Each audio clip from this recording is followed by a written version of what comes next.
के अपने यूट्यूब परिवार जी के ज्ञान के सागर में आप लोगों का बहुत बहुत स्वागत है। आज अपन लोग देखने वाले हैं संविधान। तो भारतीय संविधान देखेंगे जो कि बहुत ही महत्वपूर्ण है, क्योंकि इससे हर कॉम्पिटिटिव एग्जाम में प्रश्न पूछे जाते हैं। तो अपन लोग बहुत ही बेसिक लेवल से पढ़ेंगे और सभी को बहुत अच्छे से समझ में आएगा। तो क्लास को शुरू से लेकर एंड तक आप लोगों को जरूर देखना है, क्योंकि इससे जो प्रश्न पूछे जाते हैं और पूछे गए हैं वो आप लोगों से बन जाएं। तो देखें भारतीय संविधान। तो भारतीय संविधान में क्या है, 22 भागों में विभाजित किया गया है और इसमें 395 अनुच्छेद और 12 अनुसूचियां हैं। तो इनको अपन लोगों को सभी को पढ़ना है। तो देखते हैं अपन लोग। तो यहाँ से अपन लोगों को अनुच्छेद पढ़ने हैं जो कि बहुत ही महत्वपूर्ण अनुच्छेद हैं। उन सभी अनुच्छेदों को अपन लोग एक एक करके पढ़ेंगे। तो देखते हैं अनुच्छेद पहला। तो अनुच्छेद एक में क्या कहा गया है कि अनुच्छेद एक कहता है कि संघ का नाम और राज्य क्षेत्र। तो इसमें क्या किया जाएगा कि जो इंडिया है, इंडिया भारत क्या है, राज्यों का एक संघ है और इसमें राज्य और उनके राज्य क्षेत्र के बारे में क्या किया गया है, बताया गया है। फिर नेक्स्ट देखते हैं अनुच्छेद दो। तो अनुच्छेद दो में क्या किया गया है, नए राज्यों का प्रवेश, नए राज्यों का प्रवेश या स्थापना। तो इसमें क्या है कि संसद नए राज्यों की क्या कर सकता है, स्थापना कर सकता है और नए राज्यों को कानून के आधार पर भारत में स्थापित कर सकता है। तो अनुच्छेद दो में यह कौन करेगा, तो यह संसद के द्वारा किया जाएगा। फिर अनुच्छेद तीन देखें। तो अनुच्छेद तीन में क्या कहा गया है, नए राज्यों का नाम और वर्तमान राज्यों और पुराने राज्यों के क्षेत्रफल, सीमा व नाम में क्या किया जा सकता है, परिवर्तन किया जा सकता है। तो इसमें मौजूद राज्य की सीमाओं के परिवर्तन से संबंधित क्या है, इसमें बताया गया है कि इसमें नए राज्यों का नाम भी बदला जा सकता है, वर्तमान राज्यों का भी बदला जा सकता है और पुराने राज्यों के क्षेत्रफल में कमी या वृद्धि की जा सकती है। फिर नेक्स्ट देखते हैं अपन लोग। तो अनुच्छेद पाँच। तो अनुच्छेद पाँच में क्या बताया गया है कि संविधान के प्रारंभ में नागरिकता। तो जो संविधान के क्या है के प्रारंभ में नागरिकता है, तो यह भारत के राज्य क्षेत्र की क्या कहता है, नागरिकता का वर्णन करता है। फिर नेक्स्ट देखते हैं। तो नेक्स्ट देखें अनुच्छेद 11। तो संसद द्वारा नागरिकता के अधिकार का विधि द्वारा विनिमय किया जाना। तो जो अनुच्छेद क्या है, अनुच्छेद 11 है। तो अनुच्छेद 11 में क्या किया गया है कि संसद को नागरिकता से जुड़े कई मामलों में कानून बनाने का क्या है, अधिकार है। नेक्स्ट देखते हैं अनुच्छेद 14 में क्या बताया गया है, विधि के समक्ष समानता। तो जो विधि के समक्ष समता है, इसमें क्या किया गया है, तो इसमें विधि के समक्ष समता के बारे में बताया गया है कि कानून के समक्ष समानता राज्य भारत क्षेत्र में किसी भी व्यक्ति को कानून के समक्ष समानता या कानून के समान संरक्षण से वंचित नहीं किया जाएगा। तो इसमें क्या किया गया है कि चाहे वह प्रधानमंत्री हो या कोई भी हो, उसको क्या है, भारत में सभी को समान क्या है, समक्ष कानून के समक्ष समानता का अधिकार है। अनुच्छेद 15 क्या है, तो अनुच्छेद 15 में क्या बताया गया है, तो अनुच्छेद 15 देखें, धर्म, मूल वंश, जाति, लिंग या जन्म स्थान के आधार पर क्या नहीं किया जाएगा, विभेद नहीं किया जाएगा। तो इसमें क्या नहीं किया जाएगा, विभेद नहीं किया जाएगा। तो राज्य किसी भी नागरिकता के साथ क्या नहीं कर सकता है, जाति, धर्म, लिंग, जन्म स्थान या इन कारकों पर क्या नहीं किया जा सकता है, भेदभाव नहीं किया जा सकता है। तो अनुच्छेद 15 के तहत ये बताया गया है। अब अनुच्छेद देखें, अनुच्छेद 16 में क्या है, तो अनुच्छेद 16 में लोक नियोजन के विषय में अवसर की समता। तो जो क्या है, तो अनुच्छेद 16 में लोक के नियोजन के विषय में अवसर की समता। तो सभी सरकारी नौकरियों में अवसर की क्या की गई है, समानता का प्रावधान किया गया है। तो चाहे वह क्या हो, मुख्यमंत्री का बेटा हो या कोई भी हो, सभी के लिए क्या है, सरकारी नौकरियों में अवसर की क्या की गई है, समानता की गई है। फिर नेक्स्ट देखते हैं, अनुच्छेद 17 में क्या किया गया है, अस्पर्धाओं का अंत किया गया है, जो कि क्या है, अस्पर्धा के अपराध में दोषी ठहराए गए व्यक्ति को चुनाव में खड़ा होने पर क्या किया जाएगा, रोक दिया जाएगा। फिर नेक्स्ट देखते हैं, अनुच्छेद 18 में क्या किया गया है, उपाधियों का अंत किया गया है। तो जो मुस्लिम शासक रहे हैं वो अपने आप क्या कर लेते थे, उपाधि धारण कर लेते थे, लेकिन अब इसे क्या किया गया है, समाप्त कर दिया गया है। इसमें क्या है, तो अब क्या होगा, उपाधि कौन धारण कर सकता है, तो राज्य के अधीन लाभ या विश्वास का कोई पद, विश्व का कोई पद क्या करने वाला हो, धारण करने वाला कोई भी व्यक्ति राष्ट्रपति की सहमति के बिना क्या नहीं करेगा, ना तो वह पद भी ले सकता है जब क्या करेगा, राष्ट्रपति उस पदवी को स्वीकार या अस्वीकार कर सकता है। अनुच्छेद 19 में क्या बताया गया है, वक्त स्वतंत्रता आदि विषयक कुछ अधिकारों का संरक्षण। तो जो वक्त, तो इसमें क्या किया गया है, भाषण की स्वतंत्रता प्रदान करता है, जो कि मौखिक, लिखित, इलेक्ट्रॉनिक प्रसारण, प्रेस के मध्य से बिना किसी डर के स्वतंत्र रूप से अपनी राय व्यक्त करने का क्या है, अधिकार है। तो ये भी आप लोगों को सभी याद रखने हैं। अब नेक्स्ट देखते हैं अपन लोग, तो अनुच्छेद 20 में क्या है, अपराधों के लिए दोष सिद्ध के संबंध में संरक्षण। तो यदि कोई अपराध हुआ है तो उसके बारे में क्या बताया गया है, संरक्षण बताया गया है कि किसी भी व्यक्ति पर एक ही अपराध के लिए लिए एक से अधिक बार क्या किया गया है, मुकदमा नहीं चलाया जाएगा और उसे दंडित नहीं किया जाएगा। तो इसमें क्या बताया गया है कि कोई भी व्यक्ति एक एक ही बार एक ही अपराध के लिए क्या नहीं किया जा सकता है, 2 बार मुकदमा नहीं चलाया जा सकता और उसे दंड नहीं दिया जाएगा। फिर अनुच्छेद 21 में क्या है, प्राण और देहिक स्वतंत्रता का संरक्षण।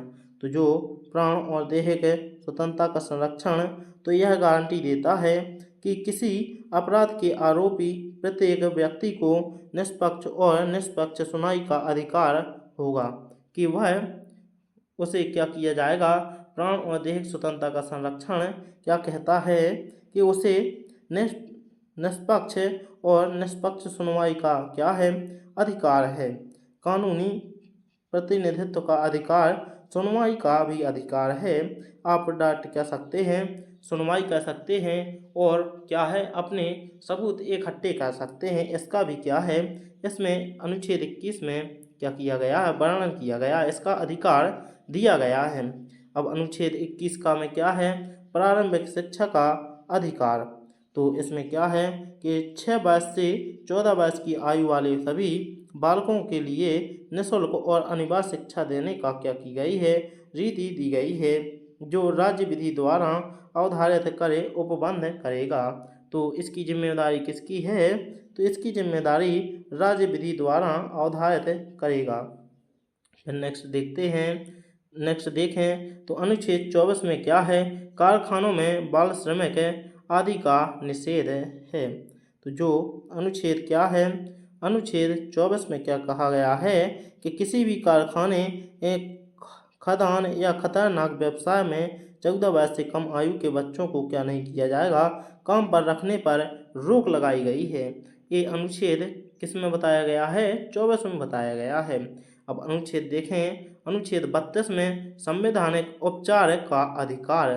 तो संवैधानिक उपचार का अधिकार क्या है, तो इसमें देखें, अनुच्छेद 32 के तहत अगर किसी व्यक्ति को लगता है कि उसके मौलिक अधिकारों का क्या हो रहा है, उल्लंघन हो रहा है, तो वह सर्वोच्च न्यायालय में जा सकता है। कि कोई भी व्यक्ति है तो उसे लग रहा है कि हमारे मौलिक अधिकारों का क्या हो रहा है, उल्लंघन हो रहा है, तो वह कहाँ पर जा सकता है, तो वह सर्वोच्च न्यायालय में जा सकता है, सुनवाई के लिए सर्वोच्च न्यायालय में जा सकता है।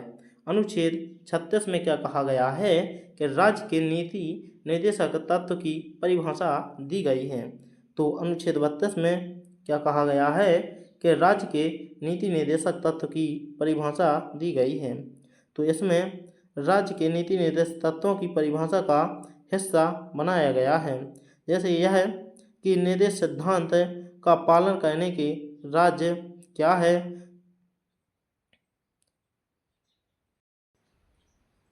तो अपन लोग नेक्स्ट देखते हैं। तो नेक्स्ट अनुच्छेद 40, तो ग्राम पंचायतों का गठन। तो जो अनुच्छेद 40 में क्या किया गया है, ग्राम पंचायतों के गठन के बारे में बताया गया है। तो राज्य ग्राम पंचायतों के गठन के लिए क्या कहेगा, कदम उठाएगा।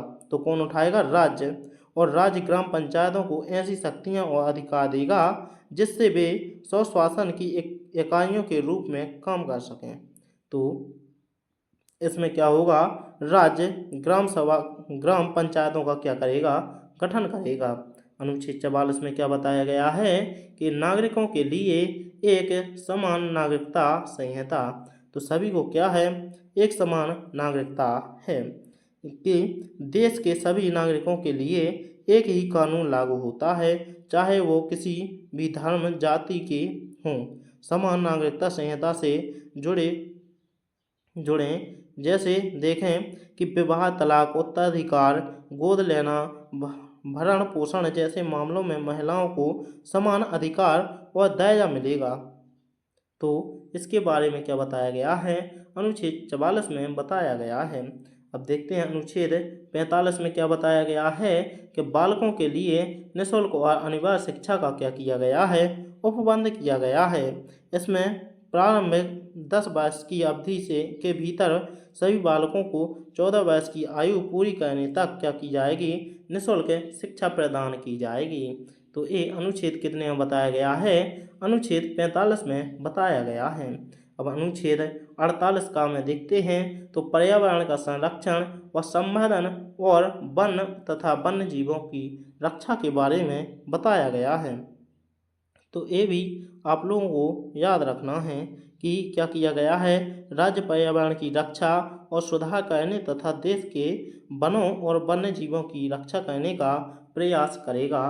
तो ये किसमें बताया गया है, अनुच्छेद 48 का में बताया गया है। अनुच्छेद 50 में देखें क्या है, कार्यपालिका से न्यायपालिका का पृथक्करण। तो कार्यपालिका से क्या होगा, न्यायपालिका का पृथक्करण यानी पृथक्करण अलग। तो राज्य को न्यायपालिका और कार्यपालिका को अलग अलग रखकर न्यायिक स्वतंत्रता सुनिश्चित करनी है। इस अनुच्छेद का मकसद न्यायिक नियुक्तियों में न्यायपालिका को कार्यपालिका से क्या रखना है, अलग रखना है। तो इसमें क्या बताया गया है, कार्यपालिका से न्यायपालिका को अलग रखना है। अनुच्छेद 51 का में क्या है, मूल कर्तव्य। तो इसमें 51 में क्या बताया गया है, मूल कर्तव्य को बताया गया है कि मौलिक कर्तव्यों को सभी नागरिकों का नैतिक दायित्व बताया गया है कि वे देशभक्ति को बढ़ावा देने और भारत की एकता की रक्षा के योगदान के बारे में बताया गया है। अब नेक्स्ट देखते हैं। तो जिनको वीडियो पसंद आ रहा हो तो वीडियो को लाइक और चैनल को सब्सक्राइब जरूर करें, क्योंकि इस पर बहुत ही इम्पोर्टेंट वीडियो आते हैं जो कि आप लोगों के कॉम्पिटिटिव एग्जामों के लिए बहुत ही महत्वपूर्ण होते हैं। अब देखते हैं अनुच्छेद 52 में क्या बताया गया है, भारत का राष्ट्रपति। तो अनुच्छेद 52 के तहत क्या किया गया है कि भारत में क्या होगा, भारत का एक राष्ट्रपति होगा। तो ये अनुच्छेद 52 में बताया गया है। अनुच्छेद 53 में क्या बताया गया है, संघ की कार्यपालिका शक्ति के बारे में बताया गया है। तो अनुच्छेद 53 में राष्ट्रपति के पास संघ की कार्यपालिका शक्ति होती है। तो जो राष्ट्रपति को सेना के सभी प्रमुखों और अधिकारियों की क्या करनी होती है, नियुक्ति करनी होती है। युद्ध के अलावा शांति का भी समापन राष्ट्रपति के नाम पर होता है। तो ये अनुच्छेद 53 में बताया गया है। अब अनुच्छेद 54 में देखते हैं। अनुच्छेद 54 में क्या बताया गया है, राष्ट्रपति का निर्वाचक मंडल। तो जो राष्ट्रपति का क्या होगा, निर्वाचक मंडल होगा। इसमें क्या होंगे, इसमें 2 सदन होंगे, एक सदन, इसमें क्या होंगे, 2 निर्वाचित किए जाएंगे और राज्य की विधानसभाओं के निर्वाचन सदस्य। तो इसमें क्या होंगे, 2 इसमें क्या किए जाएंगे, निर्वाचक मंडल बनाए जाएंगे।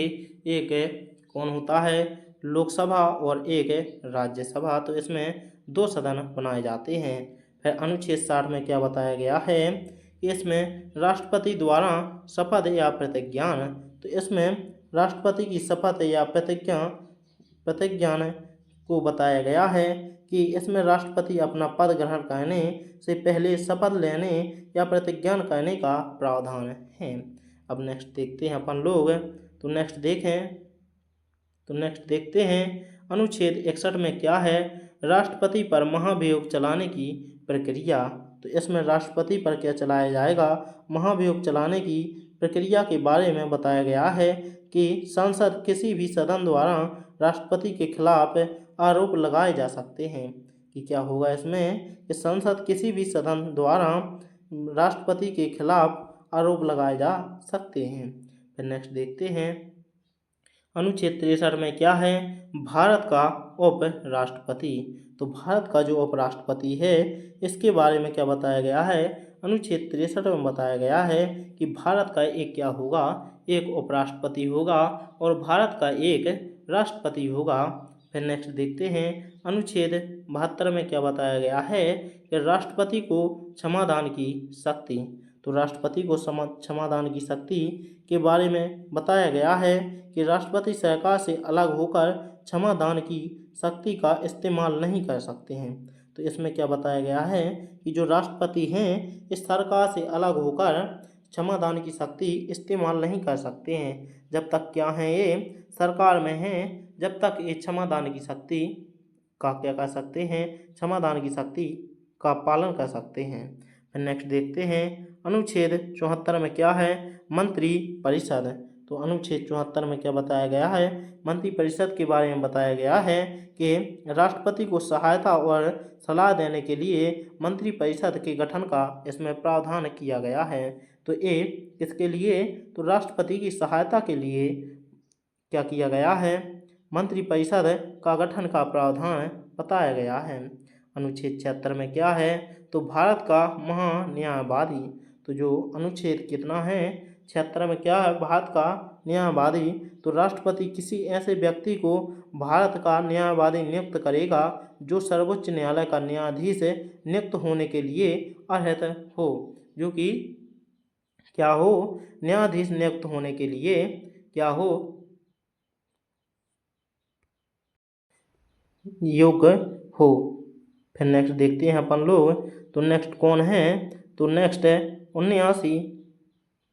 तो संसद का गठन। तो 79 में क्या किया गया है, संसद का गठन के बारे में बताया गया है कि संघ के लिए एक संसद होगी जो राष्ट्रपति और दोनों सदनों से मिलकर बनी होगी, जिसमें क्रमशः राज्यसभा और लोकसभा के नाम से जाना जाएगा। कि इसमें क्या होंगे, 2 सदन होंगे, राज्यसभा और लोकसभा। नेक्स्ट देखते हैं 80 में क्या है, राज्यसभा की संरचना के बारे में बताया गया है। तो इसमें राज्य के 12 सदस्यों को राष्ट्रपति मनोनीत करते हैं। ये सभी सदस्य साहित्य, विज्ञान, कला और समाज सेवा के जैसे क्षेत्रों में विशेषता या व्यवहारिक अनुभव रखते हों। और इसमें क्या होते हैं, राज्यसभा के बाकी 238 क्या होते हैं, सदस्य राज्यों और केंद्र शासित प्रदेशों में के प्रतिनिधि होते हैं। तो इसमें ये बताया गया है। अब नेक्स्ट देखते हैं अनुच्छेद 87। तो राष्ट्रपति का विशेष अभिभाषण। तो राष्ट्रपति के विशेष अभिभाषण के बारे में बताया गया है कि राष्ट्रपति संसद के दोनों सदनों को क्या करेगा, संबोधित करेगा। नेक्स्ट देखते हैं अनुच्छेद 93 में क्या है, तो लोकसभा के अध्यक्ष और उपाध्यक्ष।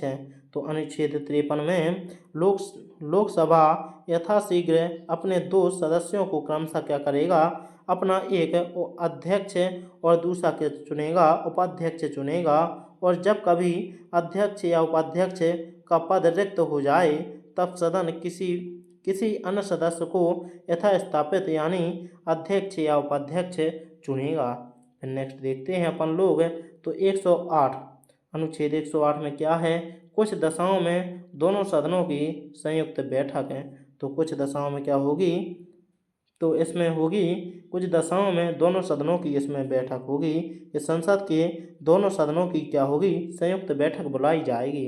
कौन कौन, तो राज्यसभा और लोकसभा दोनों सदनों को क्या किया जाएगा, बुलाया जाएगा। फिर अनुच्छेद 110 में क्या है, धन विधेयक की परिभाषा बताई गई है कि जो धन विधेयक की परिभाषा के बारे में क्या बताया गया है, ये अनुच्छेद 110 में बताया गया है कि इसमें क्या होगे, किसी कर को लागू करना, हटाना, समाप्त करना, बदलना या विभाजित करना ये किसके हाथ में है, ये धन विधेयक के हाथ में है। तो इसके बारे में बताया गया है। अनुच्छेद 111 में क्या है, तो विधेयकों पर अनुमति, तो विधेयकों पर क्या की जाएगी, अनुमति की जाएगी जब कोई विधेयक संसद के सदनों द्वारा पारित कर दिया जाता है तो उसे राष्ट्रपति के समक्ष प्रस्तुत किया जाएगा और राष्ट्रपति या तो यह घोषणा करेगा कि वह विधेयक पर अनुमति देता है या उसे अनुमति पर रोक लगाता है। तो इसके बारे में अनुच्छेद 111 में बताया गया है। अनुच्छेद 112 में देखते हैं वार्षिक वित्तीय विवरण। तो जो वार्षिक वित्तीय विवरण के बारे में अनुच्छेद 112 में बताया गया है कि वार्षिक वित्तीय विवरण में भारत की संचित निधि से किए जाने वाले अन्य व्यय के लिए जरूरी राशि अलग से दिखाई जाती है। राजस्व लेखे से जुड़े व्यवसाय को दूसरे व्यवसाय से अलग किया जाता है। अब नेक्स्ट देखते हैं अपन लोग, तो अनुच्छेद 123 में क्या है, संसद के विस्मांतिक काल में अध्यादेश जारी करने की राष्ट्रपति की क्या है, शक्ति है। तो अनुच्छेद कितने में है, तो अनुच्छेद 123 में है कि राष्ट्रपति को संसद के सत्र न चलने पर अध्यादेश जारी करने की क्या दी गई है, शक्ति दी गई है। तो किसको दी गई है, राष्ट्रपति को संसद के सत्र न चलने पर अध्यादेश जारी करने की शक्ति दी गई है। नेक्स्ट देखते हैं अनुच्छेद 124, तो उच्चतम न्यायालय की स्थापना और गठन। तो इसमें क्या किया गया है, सर्वोच्च न्यायालय की स्थापना और उसके गठन से जुड़ी बातों को इसमें बताया गया है कि भारत का एक क्या होगा, सर्वोच्च न्यायालय होगा। फिर नेक्स्ट देखते हैं अपन लोग, तो अनुच्छेद 129 में क्या है, उच्च न्यायालय का अभिलेख न्यायालय होना। तो उच्च न्यायालय का क्या होगा, एक अभिलेख न्यायालय होना। तो ये अनुच्छेद कितने में बताया गया है, 129 में बताया गया है कि सर्वोच्च न्यायालय को अभिलेख न्यायालय का दर्जा प्राप्त है। अभिलेख न्यायालय में न्यायालय के काम और कुछ कार्यवाही को गवाही और स्मृति के लिए दर्जा दिया गया है।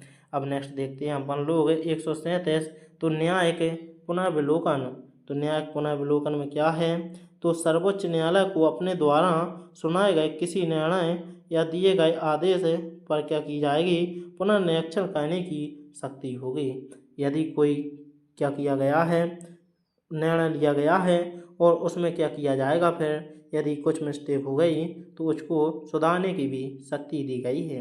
अनुच्छेद 148 में क्या है, तो भारत का नियंत्रक एवं महालेखा परीक्षण। तो इसमें क्या किया गया है, अनुच्छेद 100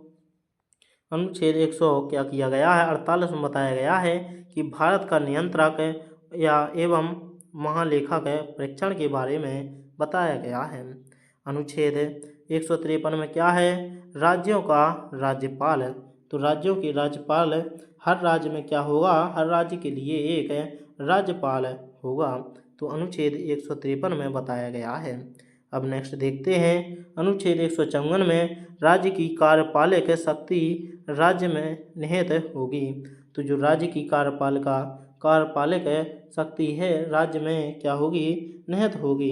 तो राज्यपाल का राज्य का कार्यकारी प्रमुख होता है और राज्य की कार्यपालिका शक्ति उसके पास होती है।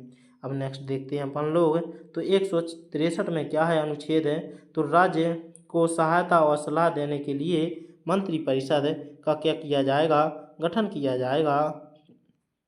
तो इसमें क्या है, राज्यपाल को सहायता और सलाह देने के लिए मुख्यमंत्री के नेतृत्व में क्या की जाएगी, एक मंत्रिपरिषद का गठन किया जाएगा।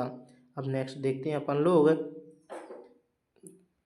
तो अनुच्छेद 165 में क्या है, तो राज्य का महाधिवक्ता के बारे में बताया गया है।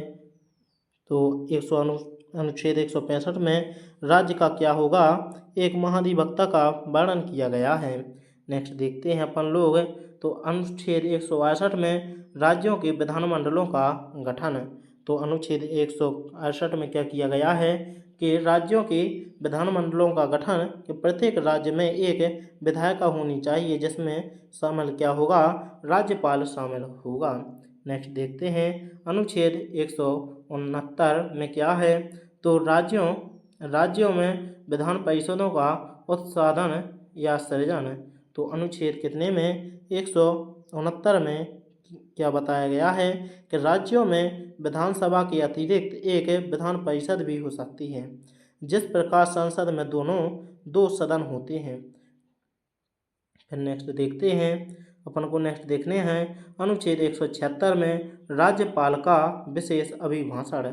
तो राज्यपाल का क्या है, विशेष अभिभाषण के बारे में क्या किया गया है, बताया गया है कि राज्यपाल हर साल के पहले सत्र और आम चुनाव के बाद होने वाले पहले सत्र की शुरुआत में विधानसभा को संबोधित करेगा।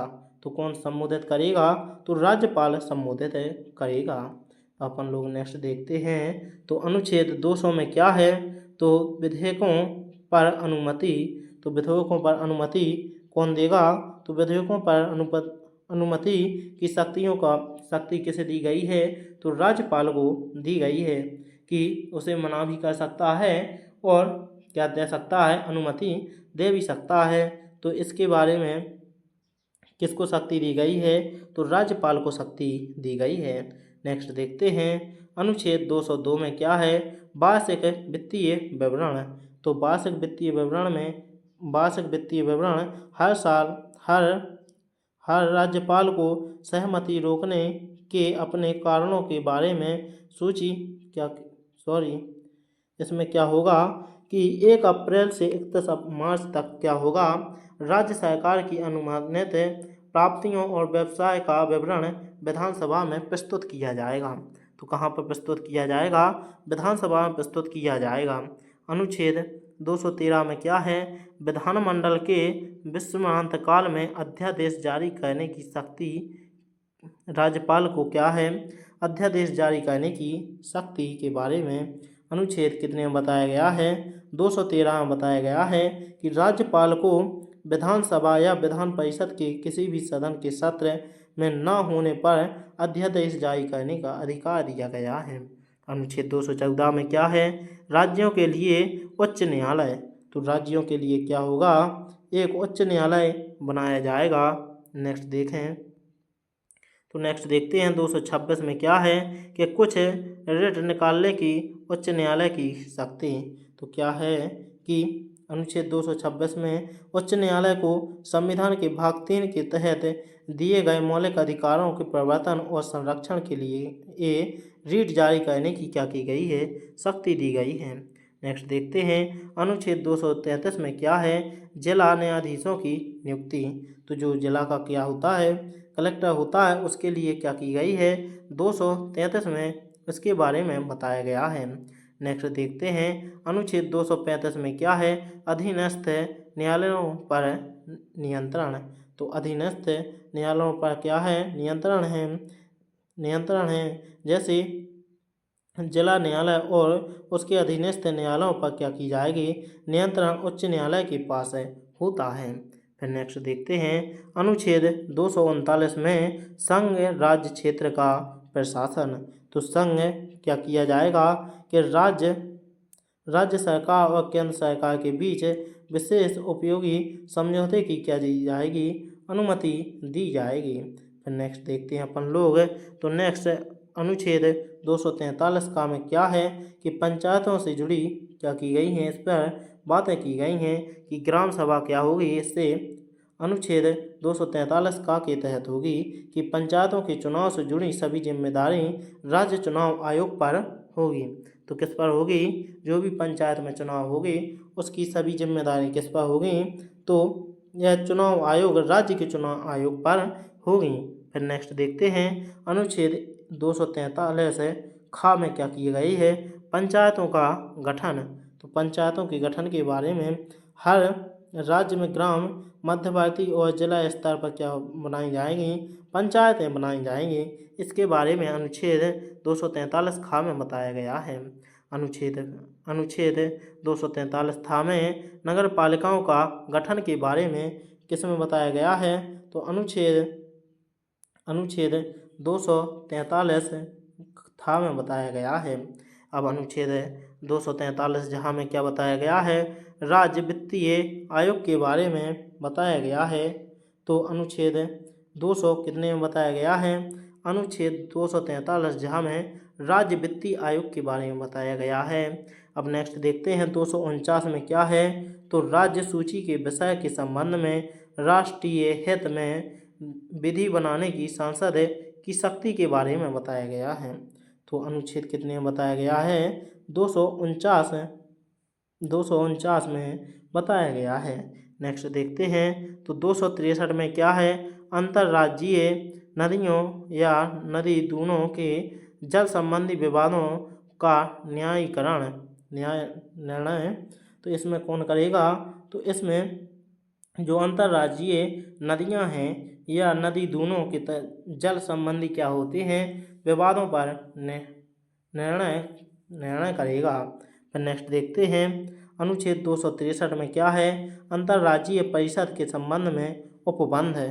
तो 263 में जो राष्ट्रपति द्वारा आवश्यकता महसूस किए जाने पर राज्यों के बीच एक मंत्री परिषद की स्थापना क्या की जाएगी? स्थापना की जाएगी। फिर नेक्स्ट देखते हैं। फिर नेक्स्ट देखना है अपन को अनुच्छेद 266 में भारत और राज्यों की संचित निधि और क्या हैं? लोकलेखें। तो अनुच्छेद कितने में बताया गया है? तो अनुच्छेद 266 में बताया गया है कि भारत सरकार या किसी राज्य सरकार द्वारा या उसकी ओर से प्राप्त सभी अन्य सार्वजनिक धन यथास्थिति भारत के जो क्या होते हैं लोक खाते या राज्य के जो लोक खाते जमा किए जाएंगे। तो इसके अनुच्छेद 266 के तहत जमा किए जाएंगे। अनुच्छेद 267 में क्या है? आकस्मिक निधि। तो आकस्मिक निधि के बारे में बताया गया है कि भारत की आकस्मिकता निधि और राज्य की आकस्मिकता निधि की स्थापना का प्रावधान है। नेक्स्ट देखते हैं अनुच्छेद 280 में वित्त आयोग। तो अनुच्छेद 280 में वित्त आयोग राष्ट्रपति द्वारा नियुक्त किए जाने वाले एक अध्यक्ष और 4 क्या होते हैं? अन्य सदस्यों से मिलकर बनेगा। फिर नेक्स्ट देखते हैं अनुच्छेद 312 में क्या है? तो अखिल भारतीय सेवाएं। तो संसद को संघ और राज्य के लिए एक या एक से अधिक अखिल भारतीय सेवाएं क्या बनाने का अधिकार प्राप्त है। नेक्स्ट देखते हैं अनुच्छेद 315 में क्या है? तो अनुच्छेद 315 में संघ और राज्यों के लिए लोक सेवा आयोग। तो संघ और क्या है? संघ और राज्यों के लिए लोक सेवा आयोग का प्रावधान है। अनुच्छेद 324 में क्या है? निर्वाचनों के अधीक्षण, निर्देश और नियंत्रण का निर्वाचन आयोग में निहित होना। फिर नेक्स्ट देखें अनुच्छेद 326 में क्या है? लोकसभा और राज्यों की विधानसभा के लिए निर्वाचनों का व्यस्त मताधिकार के आधार पर होना। फिर नेक्स्ट देखते हैं अपन लोग अनुच्छेद 332 में क्या है? कि राज्यों की विधानसभाओं में अनुसूचित जातियों और अनुसूचित जनजातियों के लिए स्थानों का आरक्षण। तो क्या बताया गया है? जो अनुसूचित जातियां हैं और अनुसूचित जनजातियां और अनुसूचित जनजातियों के लिए आरक्षण के बारे में बताया गया है। अनुच्छेद 335 में क्या है? तो सेवाओं और पदों के लिए अनुसूचित जातियों और अनुसूचित जनजातियों के दावे के बारे में बताया गया है। अनुच्छेद 338 में क्या है, तो राष्ट्रीय अनुसूचित जाति आयोग है। अनुच्छेद 338 का में राष्ट्रीय अनुसूचित जनजाति आयोग का प्रावधान है। नेक्स्ट देखते हैं, नेक्स्ट देखें अनुच्छेद 338 का राष्ट्रीय अनुसूचित जनजाति आयोग का प्रावधान है। और अनुच्छेद 345 में क्या है, तो राज्य की राज्य भाषा और राज्य भाषाओं के बारे में क्या है, प्रावधान है। फिर नेक्स्ट देखते हैं अनुच्छेद 352 में क्या है, तो आपातकाल की उद्घोषणा, तो राष्ट्रीय क्या होगा, आपातकाल की उद्घोषणा के बारे में बताया गया है। और अनुच्छेद 356 में क्या है, तो राज्यों में संवैधानिक तंत्र के विफल हो जाने की दशा में उपबंध कौन करेगा, तो राष्ट्रपति शासन लगेगा।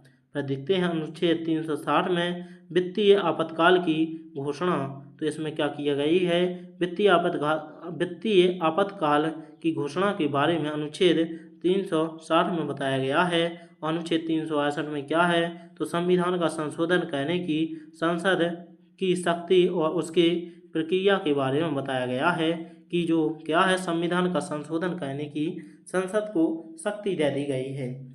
तो मिलते हैं अगले वीडियो में। यदि आप लोगों को वीडियो अच्छा लगा हो तो वीडियो को लाइक और चैनल को सब्सक्राइब जरूर करें और अपने साथी दोस्तों को शेयर जरूर करें। तो मिलते हैं अगले वीडियो में। जय हिंद, जय भारत।